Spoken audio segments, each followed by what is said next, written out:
absen ya. Odilia Gloria. Margareta Sinta. Baik, sebelumnya Bapak mau tanya dulu nih tentang materi kita minggu lalu. Minggu lalu kita belajar tentang apa?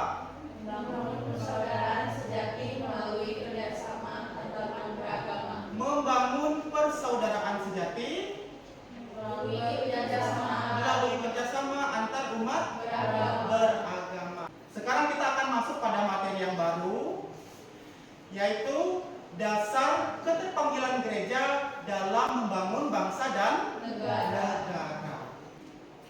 Nah, apa sih tujuan kita mempelajari materi ini? Tujuannya adalah agar Anda semua atau peserta didik mampu menemukan dan memahami dasar keterpanggilan gereja dalam membangun bangsa dan negara, serta merumuskan rencana aksi yang akan dilakukan sehingga mampu berperan aktif dalam membangun bangsa dan negara sebagai perwujudan iman dalam hidup sehari-hari, baik di tengah lingkungan, keluarga, sekolah, gereja, dan masyarakat. Yaitu proses pembelajaran problem based learning. Ada yang pernah dengar istilah ini? Belum pernah? Ada istilah problem. Berarti problem itu apa? Ya, problem itu masalah. Jadi nanti Bapak akan menyajikan satu permasalahan. Kemudian Bapak akan bentuk kalian dalam kelompok. Dalam kelompok kalian akan berdiskusi, kalian akan menganalisis permasalahan tersebut, mencari tahu penyebab masalahnya, kemudian solusi dari permasalahan tersebut. Oke, semangat semua. Kita sambil tepuk tangan ya. Ido, semangat Ido.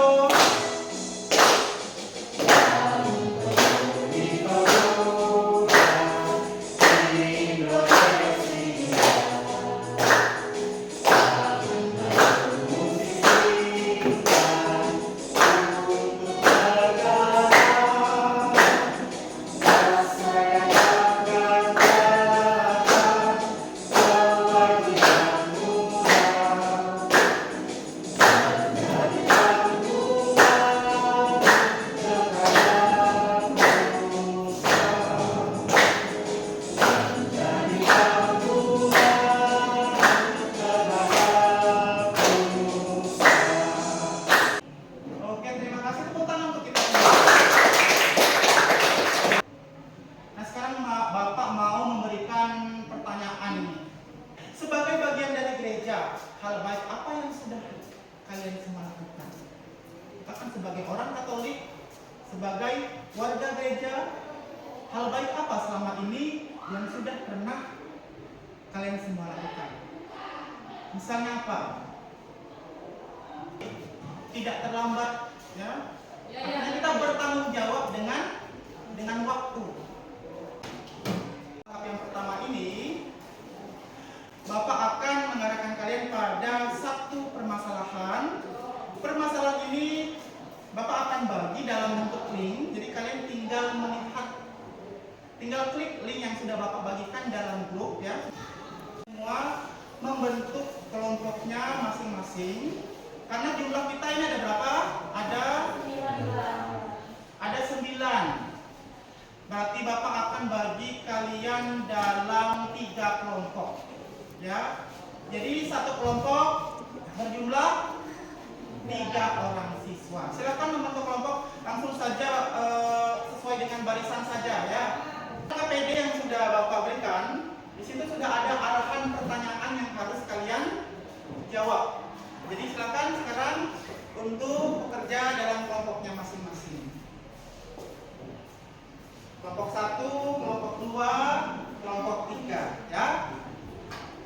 Penilaian tidak hanya untuk kelompok saja, tetapi secara individu atau secara pribadi Bapak akan lakukan penilaian. Jadi Bapak akan perhatikan siapa yang aktif, siapa yang bisa bekerja sama dengan temannya. Jika ada yang kalian kurang pahami, kurang mengerti, silakan untuk ditanyakan ya. Kita masuk untuk lebih mendalami lagi. Kita mencari referensi lain dasar keterpanggilan gereja dalam membangun bangsa dan negara. Silakan dalam kelompoknya kalian kembali mengerjakan. Ini untuk kita menggali lebih dalam lagi ya, dasar keterpanggilan gereja dalam membangun bangsa dan negara.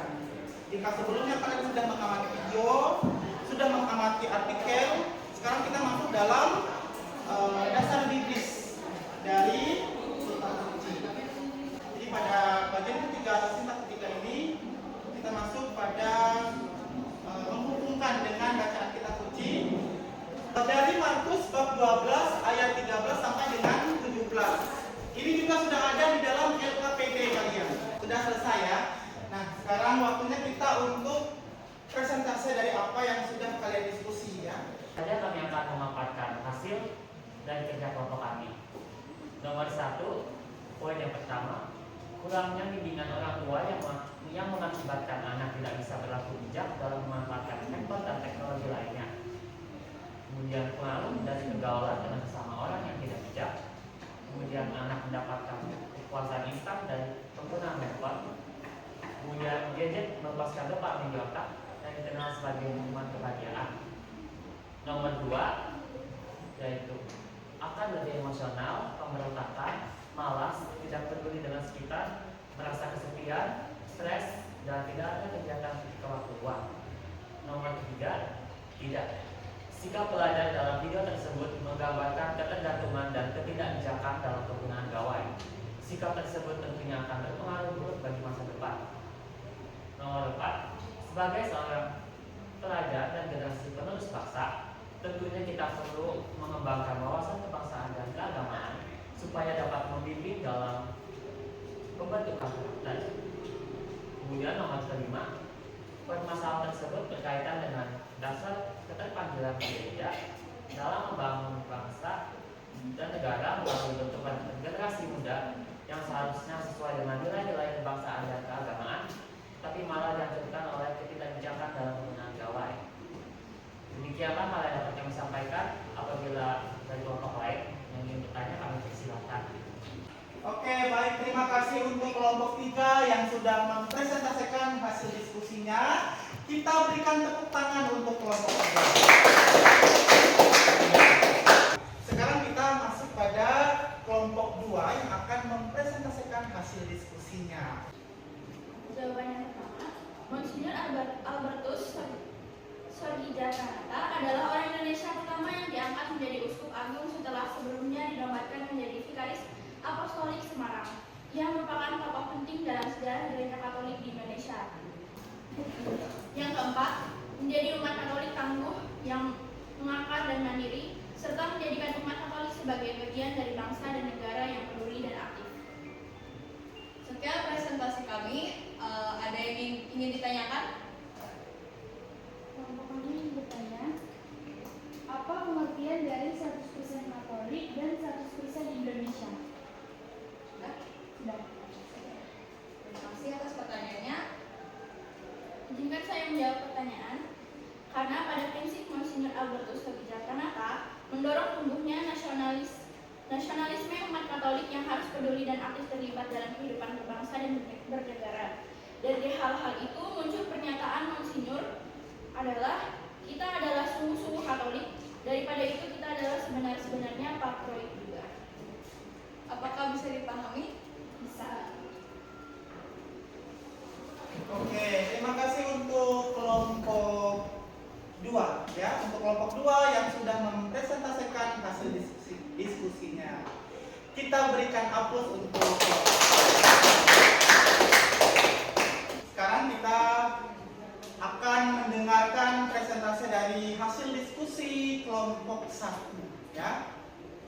Untuk kelompok 1, Bapak persilakan bisa maju. Jawaban yang keempat, Yesus mengajarkan adanya tanggung jawab kepada negara dan tanggung jawab kepada Allah, dan keduanya tidak saling bertentangan. Jawaban yang kelima, kita dapat mengartikan ini sebagai panggilan untuk terlibat dalam pembangunan bangsa berdasarkan prinsip keadilan, perdamaian, dan kesejahteraan yang sejalan dengan iman Kristen. Baik, sesi presentasi kami telah selesai. Bagi yang ingin ya untuk kelompok 1 yang sudah mempresentasikan hasil diskusinya. Kita berikan aplaus untuk mereka. Baik anak-anak sekalian, kita sudah menggali ya dari awal dan menggali, menganalisis video, mencari tahu permasalahannya, kemudian mencari tahu solusinya, terus mengaitkan hal tersebut dengan beberapa sumber lain seperti yang sudah kalian dalami tadi, yaitu tentang artikel ya. Artikel 100% Katolik, 100% Indonesia. Kemudian kita juga mengaitkannya dengan kitab suci ya. Bagaimana Tuhan Yesus mengajarkan kita? Bagaimana teladan Tuhan Yesus mengajarkan kita supaya kita menjadi warga negara yang juga taat kepada negara kita. Kita mencoba menganalisis dan mengevaluasi serta pemecahan masalah dari apa yang sudah kita diskusikan dari awal tadi ya. Sekarang Bapak meminta kalian untuk menyimpulkan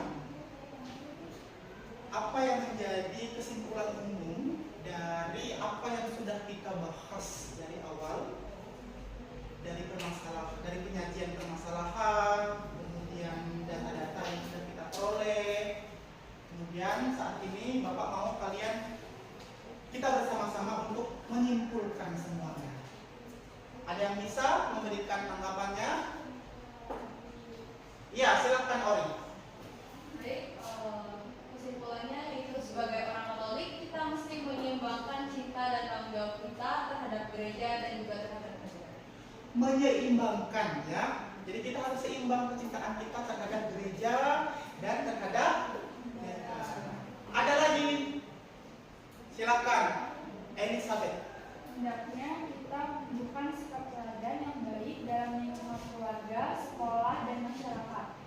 Iya, kita menunjukkan sikap teladan yang baik, baik itu di dalam lingkungan keluarga, dalam lingkungan sekolah, dan dalam lingkungan masyarakat. Sikap teladan yang baik itu seperti apa saja? Contoh-contohnya.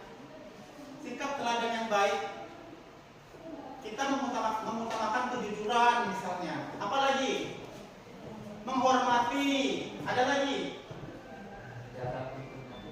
Ya, menjaga kerukunan. Iya, kita harus menjaga kerukunan, saling menghormati antara satu dengan yang lainnya. Karena kita tahu negara kita itu negara yang majemuk, ya, negara yang memiliki banyak suku bangsa, banyak agamanya dan lain sebagainya. Maka kita harus saling menghargai antara satu dengan yang lainnya. Adakah yang lain lagi? Ya.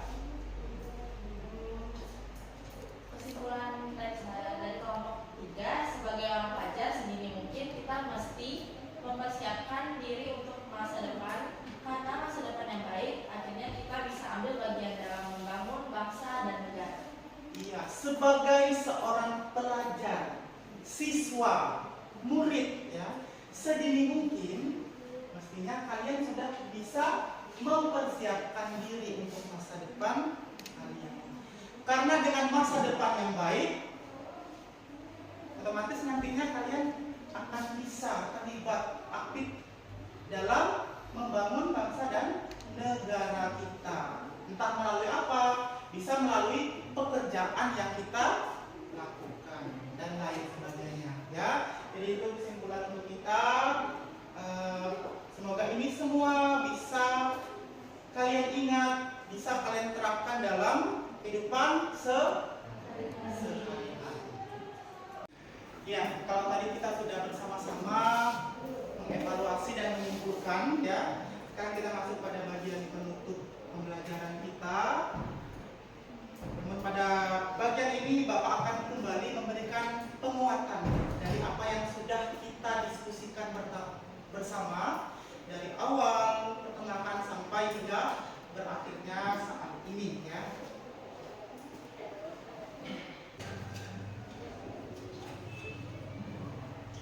Ya, di sini dari bacaan kitab suci yang kita sudah dalami bersama, ya, di situ Yesus mengajarkan, berikanlah kepada kaisar apa yang wajib kamu berikan, dan kepada Allah apa yang wajib kamu berikan. Artinya apa? Ini sama dengan yang tadi kita simpulkan, yaitu mesti seimbang antara cinta dan tanggung jawab kita terhadap gereja dan terhadap negara. Maka ini berkaitan juga dengan artikel yang kita dalami, 100% Katolik dan 100% Indonesia. Nah, sebagai warga negara, setiap orang memiliki hak dan kewajiban yang sama.